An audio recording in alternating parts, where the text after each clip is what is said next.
দুর্নীতি এমন পর্যায়ে গেছে যে ব্যাংকগুলি কাজ করতে পারছে না, কয়েকটি ব্যাংক দেউলিয়া ঘোষণা দেওয়ার পথে। হাজার হাজার কোটি টাকা ছাপাচ্ছে, এটা কি টাকা ছাপিয়ে ছাপিয়ে টাকা দিচ্ছে, কিন্তু তাতে মানুষের কোনো উপকার হচ্ছে না। চাল ডাল তেল নুন এমনকি মরিচ পেঁয়াজ ডিম মুরগি মাংস সবকিছুর দাম বেড়ে গেছে, মানুষের সাধারণ মানুষের ক্রয় ক্ষমতার বাইরে, মানুষ কিনতে পারছে না। কারণ একটা গ্রামের থেকে আমাকে ফোন করছে যে 1 কেজি ঢেঁড়স কিনতে হয়েছে তাকে 140 টাকা দিয়ে,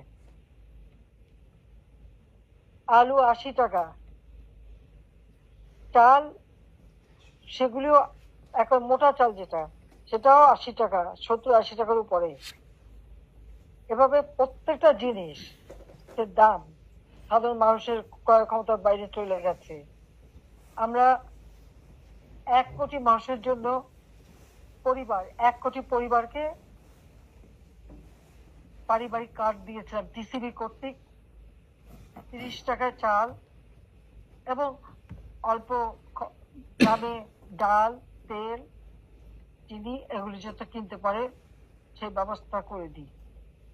আমরা দেখলাম সেখান থেকে 43 লক্ষ মানুষের নাম বাদ দিয়ে দিয়েছে। কেন? আর সেই মানুষগুলি কার্ড দিয়ে কান্নাকাটি করছে। তারা কি মানুষ না? তাদের কি কিনে খেতে হবে না?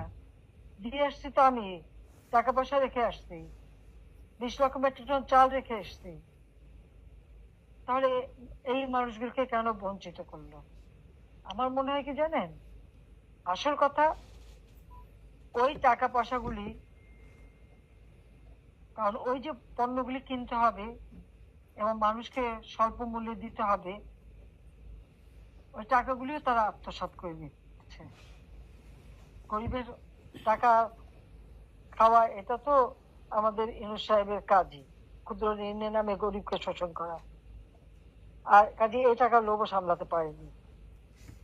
সেই সাথে বয়স্ক ভাতা, বিধবা ভাতা, প্রতিবন্ধী ভাতা, মুক্তিযোদ্ধাদের ভাতা, এমনকি ছাত্রবৃত্তি উপবৃত্তি সব বন্ধ।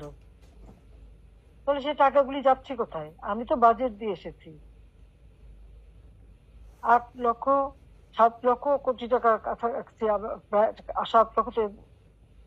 97,000 কোটি টাকার বাজেট, 8 লক্ষ কোটি টাকার বাজেট। এত টাকা তাহলে গেল কোথায় সব? এই জবাবদিহি তো তাকে মানুষের কাছে করতে হবে। প্রধান